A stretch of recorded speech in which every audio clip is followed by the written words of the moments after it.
Greetings for the audience. Thank you for attending this the Canada-China Focus webinar. My name is Midori Ogasawara. I'm assistant professor in the Department of Sociology at University of Victoria. I am also a member of the Canada-China Focus project and forum, and I'm leading the peace group within it. First of all, I like to acknowledge where we are standing today. I'm speaking to you from the west coast of North America, and in this land, as an invited guest and a Japanese immigrant, I am grateful to indigenous peoples for letting me stay, and then also the work on the land that they have taken care of for immemorial time. I acknowledge and respect Lukwangin people, Songni Escalations, and on whose traditional territory on the university stands, and then Lukwangin Saanich people, whose historical relationship with the land continue to this day. Before we dive into the today's webinar, I would like to give you a very brief introduction to China-Canada Focus and then what we are doing in the last several years. Canada-China Focus has come together as a non-partisan space for conversations on critical issues related to Canada-China relations. We are deeply concerned that upsurge of anti-Asian racism and xenophobia in post-pandemic COVID-19 Canada, which was also shaping public discourses with Chinese Canadians and then Canadian policies toward China. CCF's vision is to facilitate and constructive public conversations that develop a better understanding of China and then of Canada-China relations. We seek to engage both countries in advancing global decolonization, social justice, and peace as essential elements of an independent Canadian foreign policy. We are hosted by the University of Victoria's Centre for Global Studies, and then this forum is guided by an advisory committee composed of the members from the communities and universities across Canada. And then we have been, for this purpose, we have been offering educational webinars to understand the latest situations on China, Asia, and the Pacific at large to create the peaceful relations in the region. Last webinar we had on March 18th was about Okinawa Islands. And then we had a fascinating live report on the local Okinawan resistance site against the U.S. military base construction by Satoko Okanorimatsu and then Hideki Yoshikawa. So today, we would like to shift our focus toward the south of Okinawa, which is Taiwan. As you know, we have been hearing a lot of reports and speculations about the situation evolving in Taiwan. So today's webinar would like to discuss what are the pathways towards the peace especially following the Japanese Prime Minister Takaichi's the recent statement on Japan's potential military intervention in the Taiwan Strait. And Canadian media reports rarely note the larger context of the regional situations, in particular historical, and then also the evolving roles of the United States and Canada. So we would like to widen our perspective to understand what's evolving around the Taiwan Strait. And then I would also like to take this opportunity to clarify to our audiences that Canada's official policy toward China, quote unquote, take note of the People's Republic of China, of the affirmation that Taiwan is alienable part of People's Republic of China, but take no view regarding control of the Taiwan Strait. There was an inaccurate description of this policy in our late newsletter on June 6th, so we corrected that in the latest issue. As such, the situation is historical and then also evolving, and then I'm delighted to introduce today's speaker. first speaker is Dr. Joanna Lei, and she is a respected political and an economic commentator who has served as a legislator in Taiwan, chaired key reform committees, and led major state-owned enterprises, including Capital Cities, ABC, in New York, and Bearing Communications Equity Asia. All right, thank you, Professor Ogasawa. I am very honored to be part of this webinar, and I think the reason why I'm being put as the first speaker is, next page, Taiwan is now in the multiple strategic front lines. If you just look at 2026, we're looking at technology transfer of TSMC, we're looking at US arms sales, the largest scale proposed. Of course, it's later reduced to a smaller scale, proposed from the US to Taiwan. There's a lot of tension in the First Island chain, and US-Japan military exercises and deployment is changing its falsi. And lastly, but not least, Japan and Philippines have a lot of security cooperation, including discussing EEZ in the East Coast and then the West Coast of Taiwan. So let's quickly go through what I prepared. I'm using visual aid because I'm covering a huge territory, and this will help us focus. The first, I'd like to remind everybody, which I know is in our textbook, but it's often overlooked, that the Yalta Agreement has agreed for the strong powers to develop their spheres of influences and also allow regional or localized competition.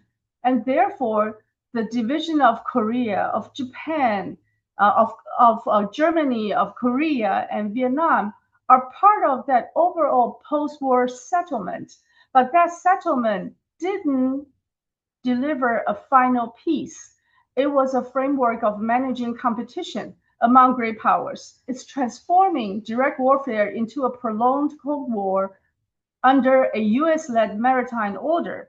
And the map I put on the right side of the screen is what we know today. You know, we look at the US-Iran war and lots of the choke points, but the choke points actually is a legacy from a post-war rivalry and a strength of the maritime order. But even more so, it started way, way, way before in the colonial days with the empires. Next page.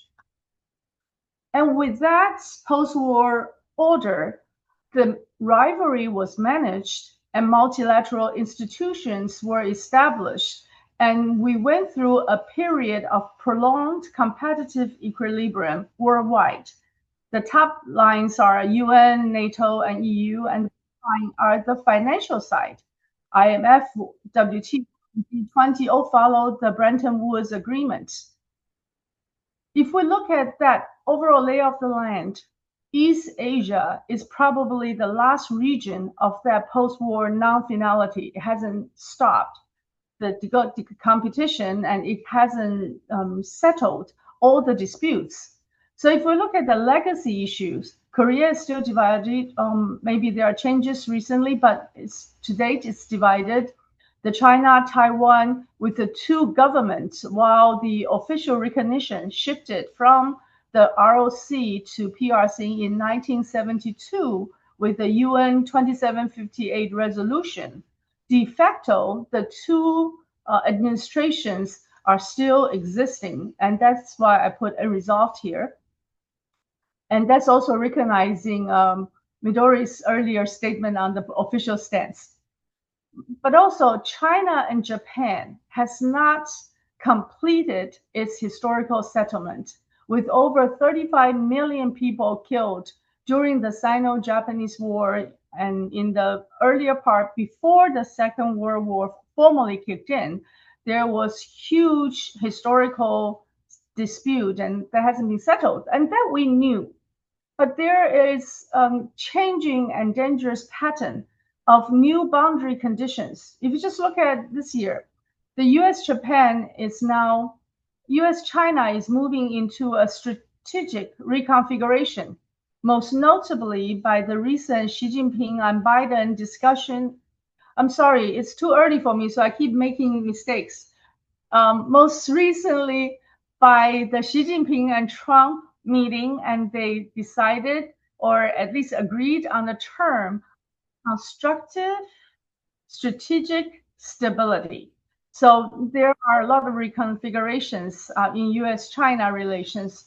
Taiwan has a lot of changes. The Taiwan independence movement used to be ambiguous, and now it's more stated, and US position is also changing. So the ambiguity is now become gradually moving into clarity, and that's pushing Taiwan Strait into a potential theater. Korea has a surprise. Recently, Kim announced that they may or may not, may longer seek a eventual reunification. And of course, Japan is the biggest moving piece because it's now moving from a post-war restraint to strategic activism. In addition to that, we also have huge maritime flashpoints. Southwest Islands, as Professor Midori said earlier, is increasingly militarized. Senkaku and Diaoyu could still be a clash point. Also, the EEZ talk just in this month is very, very dangerous. It's signing an extremely dangerous sign, at least to both China and Taiwan. And also, we're now marking the 10th anniversary of South China Sea arbitration. And that's a resolved issue in the South China Sea. And I'd like to add the last one, SB and J, that's subsea beyond national jurisdictions. Now, lots of countries are racing to get territories in the open sea, including Japan. Next page. So all of this is looking at a very different boundary conditions. It's shifting, and in which Japan is now an increasingly active and greatly moving piece. It's in this great chessboard. Japan is moving in the most notable rate. Of course, the post-war self-defense framework have already been expanded. So I listed for your reference, starting from 1954, 92, 2014, 2014, 15, and 2022. That framework has already been expanded gradually. But in 2023-24, you have a very clear I think it's a clear position on defense exports. And also on 25 in November, the most notable Taiwan situation is now linked to Japan's survival or threats to Japan's survival. So I think these are very sharp, clear escalation of the expansion in terms of its scope and its rate. Next page, we can see a little bit about reality. The expansion is not just words or not just in changing the structures or constitutional restraints, but it's actually moving the strategic center of gravity from the northern frontier, that's traditional, to the southwest frontier.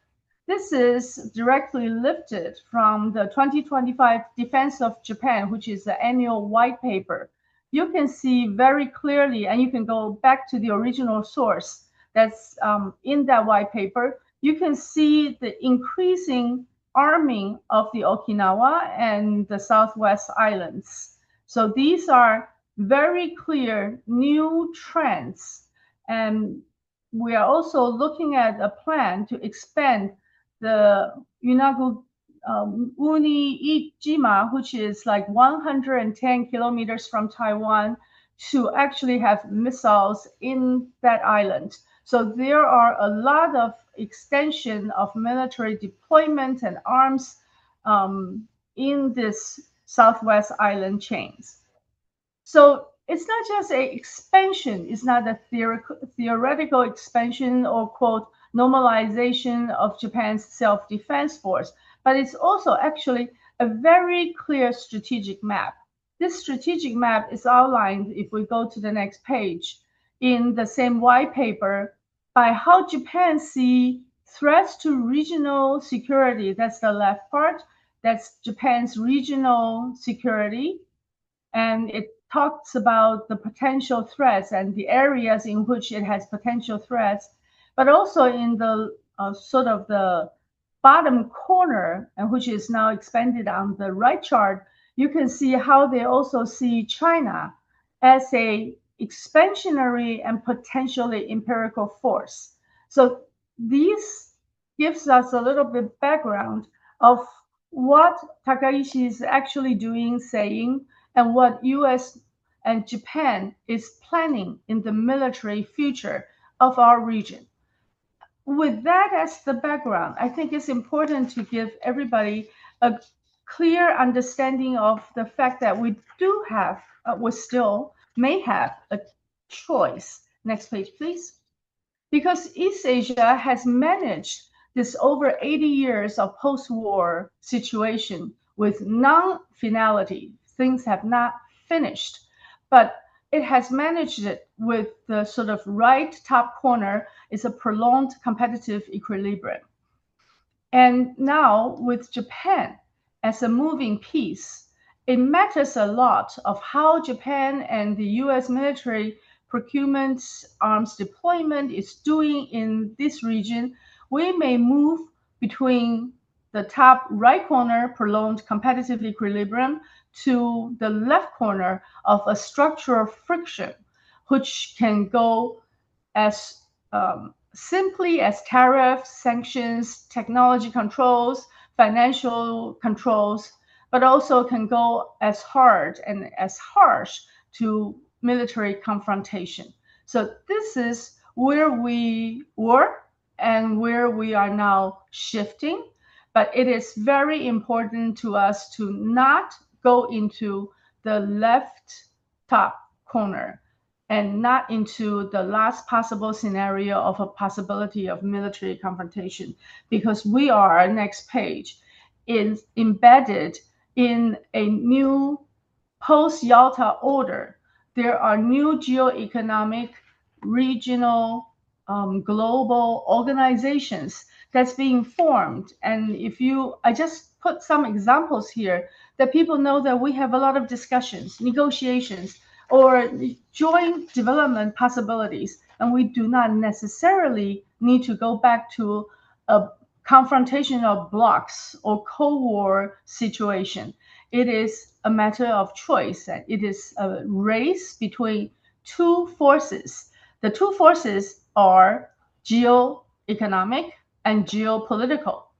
In the geoeconomic side, a lot of places are arguing, and next page, are promoting or advocating self-determination, including Canada. Canada is talking about how middle powers can actually determine its fate and not necessarily being tied into any bloc. But traditional geopolitical alignment asks for alliance, hard or soft military alliance, asks people to think of ourselves as blocs. So the blocs may have confrontations, and then you may have exclusive alliance and strategic containment in the traditional geopolitical realist view of the world.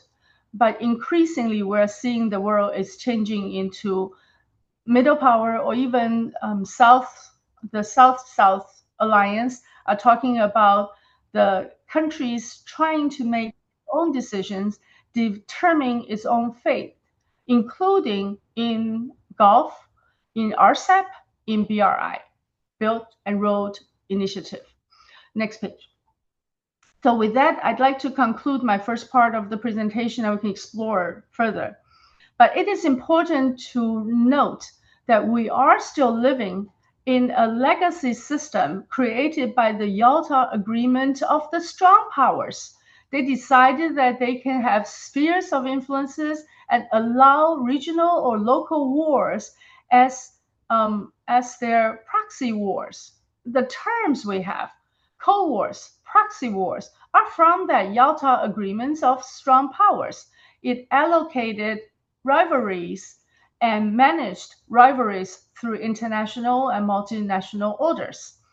But 80 years later, East Asia needs to have an awakening and an ability to look at what the consequences of that settlement is, and what the US-led post-war order is now posing to our regional peace and stability. Because now we oftentimes overlook this Yalta situation. That's why I termed it as the overlooked factor. But now, in 2026, in this really timely discussion, US-China seems to going into a reconfiguration of its relationship. Japan emerges as a new strategic variable, an extremely active variable in the region. So the equilibrium, with the boundary conditions changing, the equilibrium that shaped East Asia for decades is shifting. So our challenge is to ensure that competition remains manageable, that a changing equilibrium remains stable, and in short, to ensure peace in the Asia Pacific region. Thank you for having me. Thank you. Okay, so then I have a few questions for you, Dr. Lei. But before asking my questions, would you like to add anything? Because now we have more time for you. And would you like to add anything to your presentation? Because I know there are lots of information and you prepared the beautiful slides. So if you like to add any parts, your words to any parts of your presentation. Please. Can I go back to page 9? Let me just expand a little bit on why I think we're in prolonged competitive equilibrium. If you look at Asia, the 2 or 3 pages before that. Okay, next page. Oh, this page is fine. The Japan page is good too. Let's expand a little bit. You know, oftentimes we focus in now and an extremely narrow focus of what's happening. When we talk about historical events, it's oftentimes just a background. But if you look at this chart, you can see that Japan has been gradually searching and finding its own definition of what Japan in the post-war order is. But the post-war order is actually imposed by the United States on Japan in terms of its constitution, its self-defense force, as well as its economic and financial development.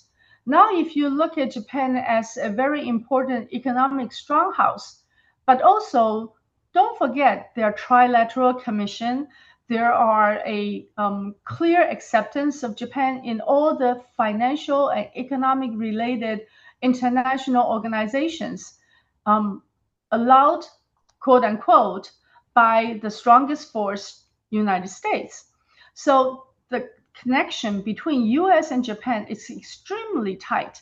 And therefore, the gradual easing of the Japan boundaries cannot be interpreted without knowing that Japan has at least a understanding from the United States to move beyond its original borders. I'm trying to be careful because I don't want to sound accusatory.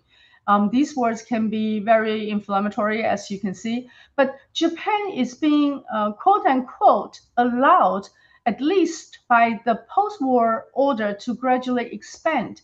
It's no longer in its exclusive defense-oriented policy, not exclusively in defending its 4 major blocks of islands.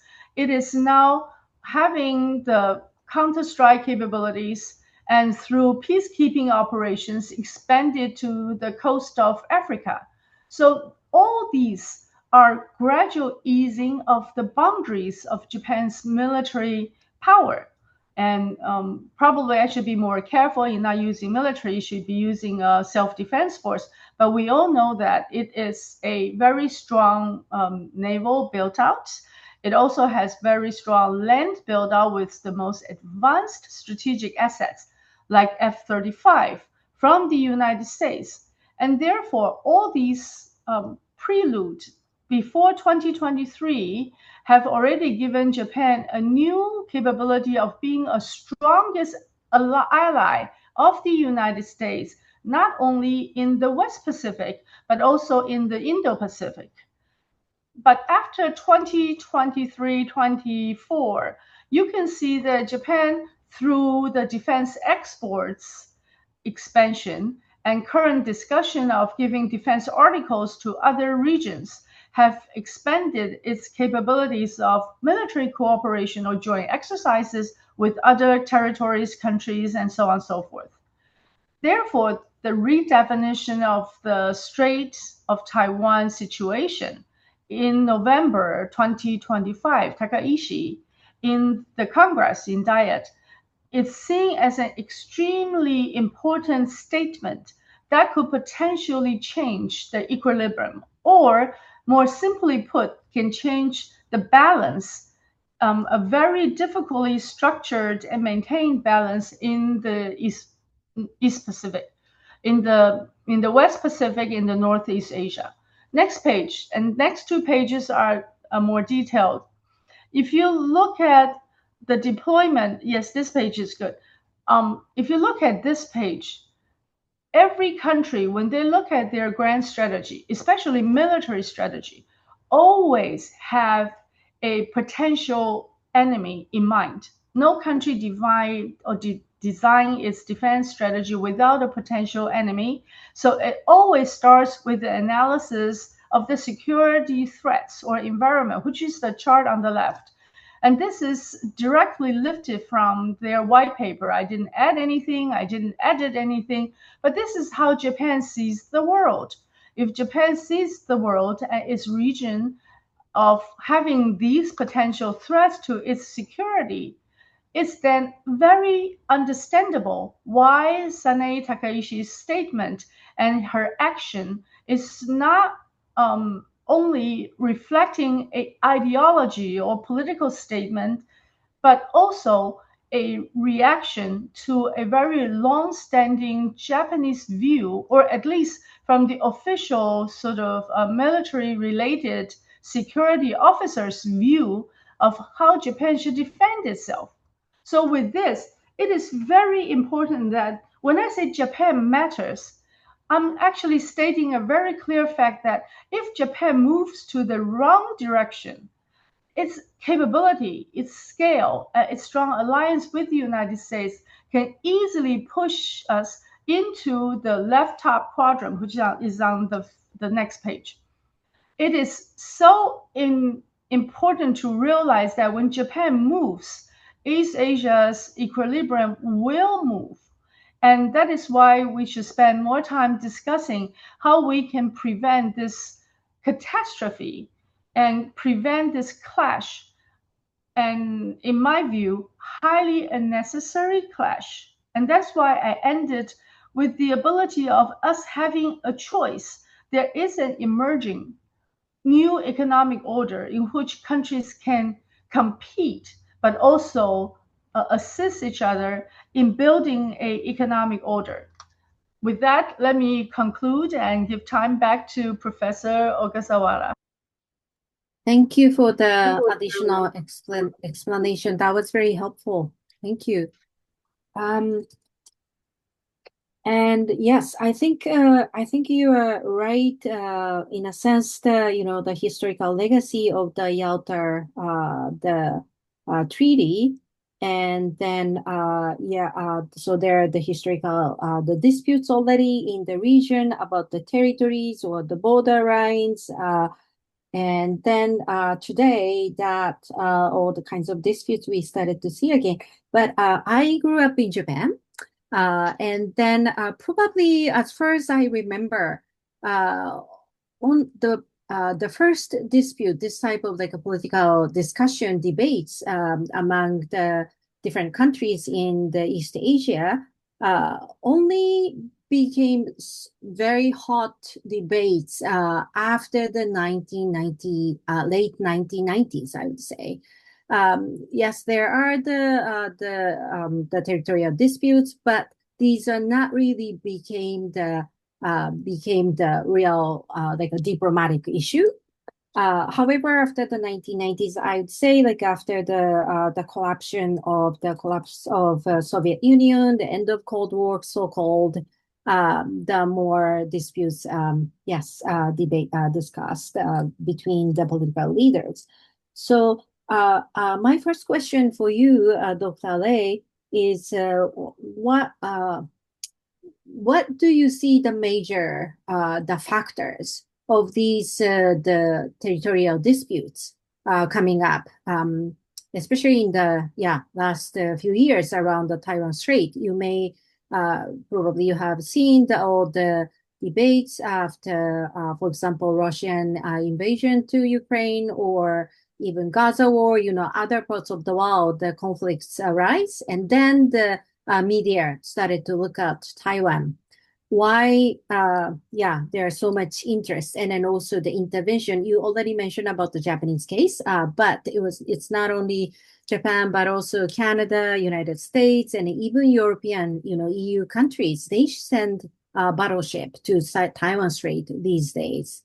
And then how do you see these very quite a fast pace of move and then shift, and why we need to concerned about the current situation? Well, let me be a little bit philosophical now. I think we human beings are entirely capable of destroying ourselves. So when the world seems to be moving towards a position or a path of peace, like you said, after the end of the Cold War, at least the formal dissolution of Soviet Union, the USSR, theoretically, there should no longer be NATO and Warsaw, the two pacts and two blocks, were designed in the Cold War area with area of influences, and they're confronting each other. But with one side already dissolved, Warsaw Pact, NATO should not exist. But NATO not only existed, but also in recent years have managed, I'm saying this very carefully, have managed to sell Ukraine a bill of goods. The United States, starting from Clinton, has promised Ukraine to be more integrated into the European nation as well as NATO, not directly, but also in stated communique after some of the meetings. So you can actually go back to find the promises given by Clinton and Obama and so on and so forth. So after 1990, immediately after the dissolution of USSR, the United States is looking at the expansion of NATO with Ukraine being at the forefront. And now we're seeing the full-blown Ukrainian war, started from a special operation to a full-blown war with no end in sight, with lots of displaced people, both internally and internationally as refugees. And that is a very good example of us having the ability of moving away from peace and going into war. And that is why I put a stern warning in East Asia. Let us not be stupid. The post-war order was a Yalta order. It is by four major countries, or actually by three major countries, the US, the Great Britain, and USSR. They decided to have spheres of influences and compete in the international arena. Germany tried to escape that fate, and I think Korea is now trying to escape that fate. Vietnam fought a really hard war with lots of casualties, and finally escaped that fate. So now let's not move into that stupid trap, and let us exercise our choices, because in the past, when you have a strong unilateral hegemony, you have very few choices. After 1992, there was only one singular superpower. The other superpower has dissolved. One singular superpower was seen as good when that superpower is benevolent. But now we're seeing that superpower can work and use its own self-interest to determine the fate of people in other regions. So we actually have to have a self-awareness and new awakening of how we should have quote unquote self-determination in determining our fate. And that's a sort of very simple answer, but I think if we just look at regions, including the current Israeli and US joint action against Iran, is also from that post order, supported by the United States, the Western powers. And that has a very strong economic impact. If we look at the chart I put earlier, the choke points, let's think about what the choke points about.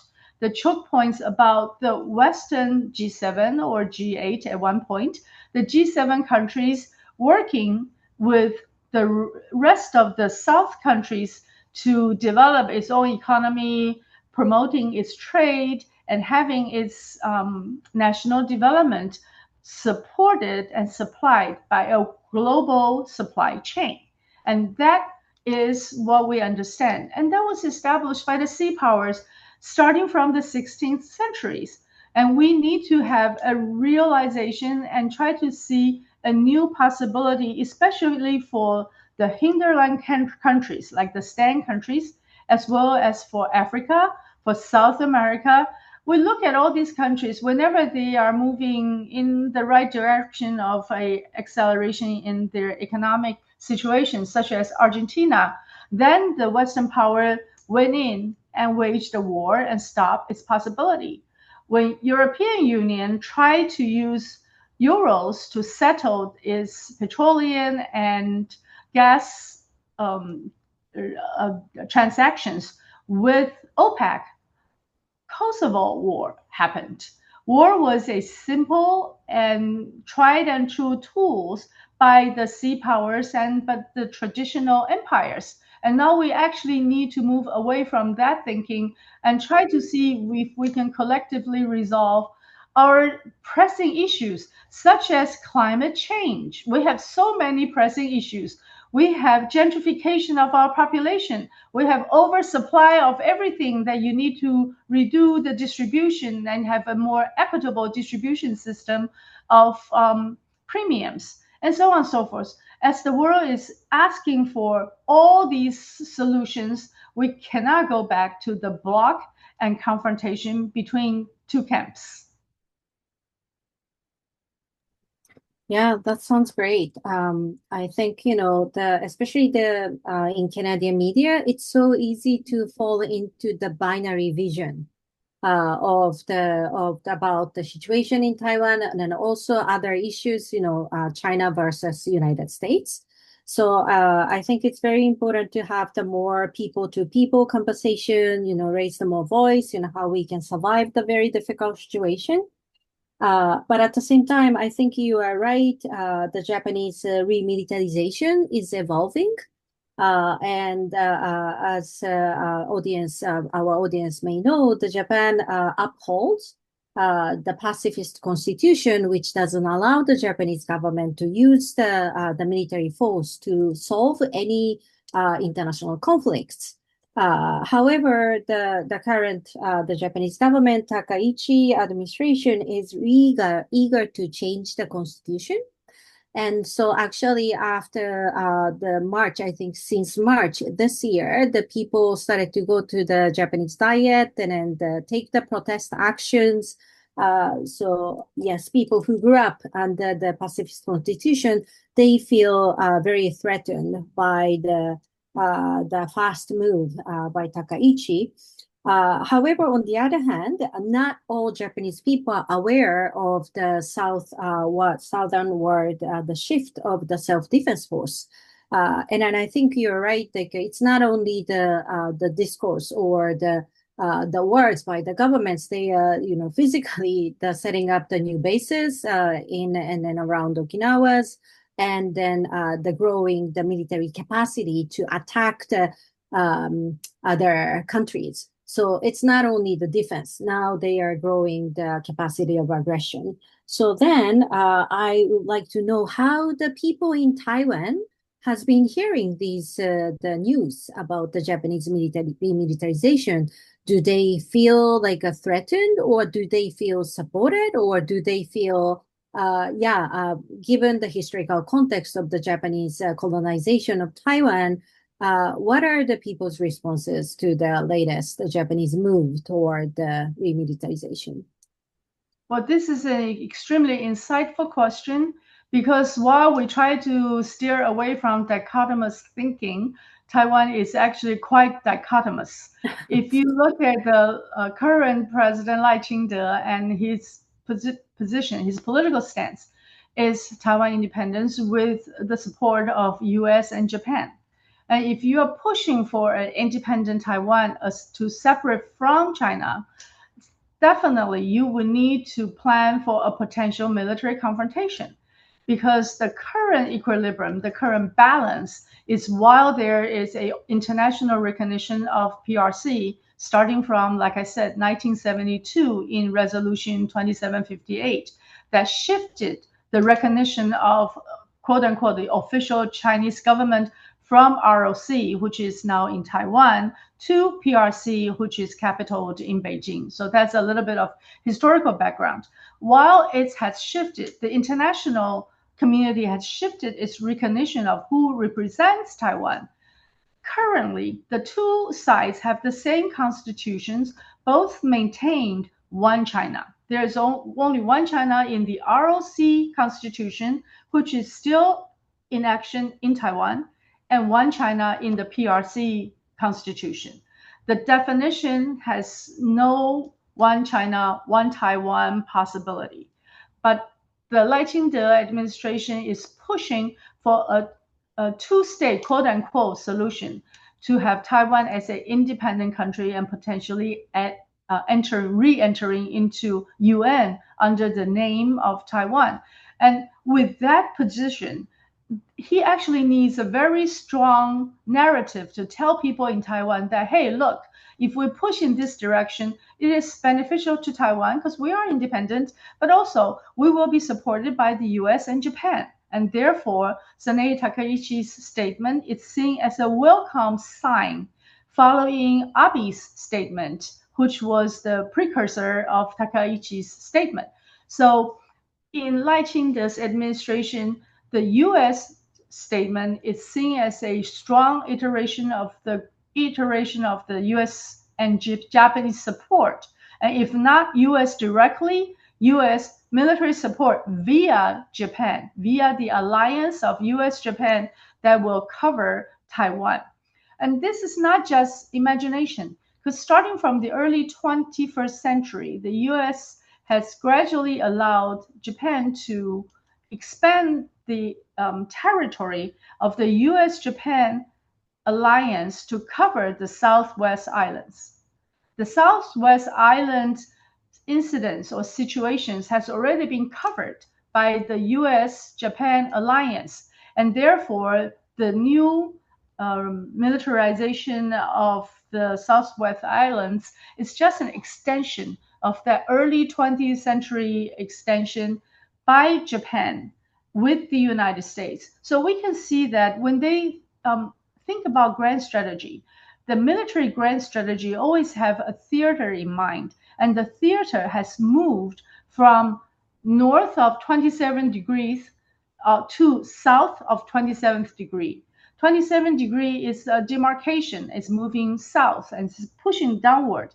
So if you are from Okinawa, or you should call its ancient name Liuqiu, because they are asking for their own voice as well. If you are from Liuqiu, if you are from islands in, say, close to Miyakoshima, close to the Yanuguni Ishi, all these islands were using the Chinese name, so I'm not very familiar with the Japanese pronunciation. If you look at people from these islands, you're seeing your home being designated as a potential theater of a U.S. strategy of distributed maritime operation, which is a new strategy. They're using expeditionary advanced military base to execute a distributed maritime operation, DMO. And you're seeing your home being increasingly militarized. And that means if there should be a war, your home will be destroyed first. And for all the people in Liuqiu and the Southwest Islands, this cannot be a good news. It has to be something that they need to be grappled with. The Japan strategy seems to be telling people, okay, if there are situations, we'll relocate you. But relocation of people can be seen as displacement of people. Traditionally, we would call them war refugees. And now we're seeing a new theater being planned. And that is why I think Taiwan Straits and all these Southwest Islands, new militarization is a precursor of a very strong potential conflict and confrontation.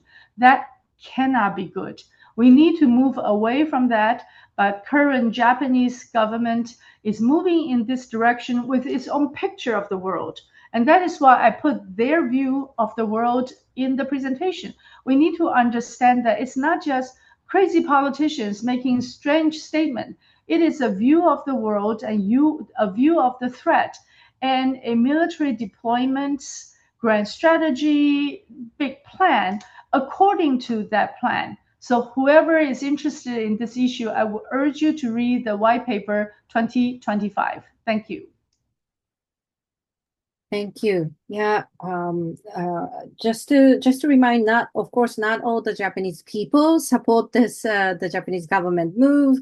I think rather most of people are unaware of the what the government has been doing, the real remilitarization, and then they don't even think about that their home will be destroyed or their hometown will be under attack, or could be the battlefields. So yes, I think we definitely raised the more awareness of what is happening.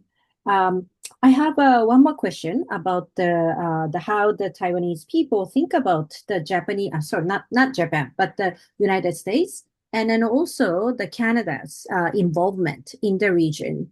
As I said, the European countries also, they send the battleships in alignment with the United States. So there is a history of the intervention by the U.S. For a long time. And then how the Taiwanese people like to bring their own voice, whether, in case even, they appreciate U.S. intervention or they don't appreciate the U.S. intervention, how they can raise their own voice, and what are the discussions around that, the peace communities in Taiwan? Well, certainly, when I said Taiwan is very dichotomous, the current ruling government is promoting a Taiwan independence move, but the long-standing opposition party, KMT, has managed the relationship with mainland China since 2005.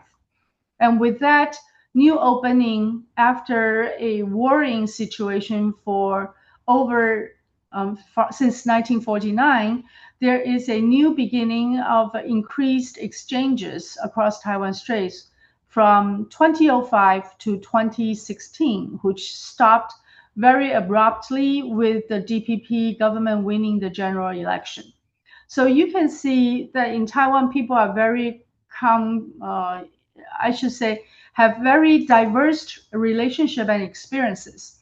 A lot of people who have taken the time between 2005 and 2016, the time of great exchanges from the third track, just private individual organizations, to second track, think tank to think tank, and government or quasi-government agency to the first track, ministry to ministry negotiation. We have experienced about 10 years of thriving cross-strait relationship in which, while both governments have not resolved our final disputes on the One China issue, we were able to sign 23 agreements facilitating people exchanges in terms of trade, commerce, finances, education, cultural, disaster relief, and so on and so forth. There were 23 agreements signed from 2008 to 16, but the overall opening started from 2005 when Lian Zhan and Hu Jintao, the two party chairmen, met in Beijing, and I was part of the delegation. And then I worked in our Congress, the Legislative Yuan, from 2005 to 2008, the era before the wonderful 8 years of direct relationship. We fought to open the door to start the peace discussions. So from my view, and at least from a former KMT legislator who participated in the opening, I think there is entirely possible solution across Taiwan Straits by leaders of the two sides if they wanted to move towards each other. And there's absolutely no need to go into war or confrontation. We have seen it. We have experienced it. We move from no relationship to gradual easing of relatives visiting each other. By the way, when I was a kid, my father came from China. He never saw his family again. He never saw his mother again. He was not able to go back to China to visit his family.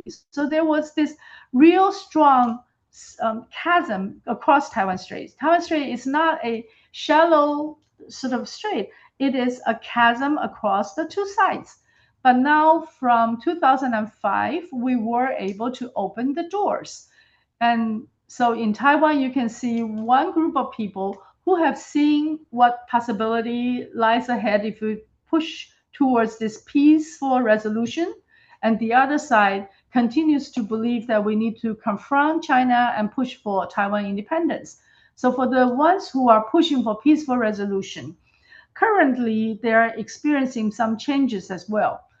Before this year, those who propose for peaceful resolution is oftentimes being seen as quote unquote betraying the best interest of the Taiwan people because US is selling arms, selling us their vision of the East Asia theater, trying to arm us as a porcupine, moving Taiwan Strait as a firewall, and also potentially bombing TSMC. And these are all statements made by US politicians or military ex-colonels.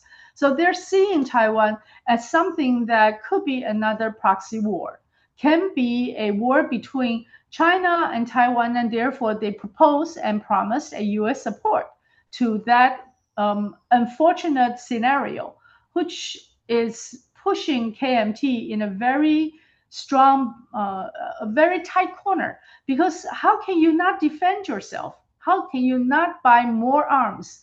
If you see China as a huge threat, you need to have a self-defense capabilities. And therefore, for about 4 or 5 years, those people who are promoting for asymmetrical warfare is now the same people who are promoting that we should build more drones with offensive capabilities.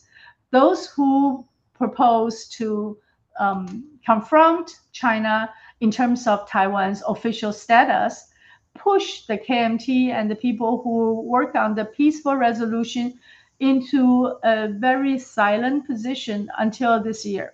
I think Trump's visit to China has actually reopened a discussion of peaceful resolution because he clearly stated that he doesn't want the United States to engage in a war that's 9,500 miles away from the US mainland. So if he doesn't want to wage a war 9,500 miles from the US mainland, then it means that the quote unquote promised US military support and military defense will not be his top priority. And in fact, it's very clear that his top priority is to manage his relationship with Xi Jinping, continue to push for the US hegemony or at least its current strength as long as possible, both in the diplomatic, military, economic, and financial spheres. So when his top priority shifted, the view of selling and arming Taiwan has changed. And therefore, the ones who promoted the peaceful resolution has a little bit of a breathing room and has a little bit of louder speaking voice.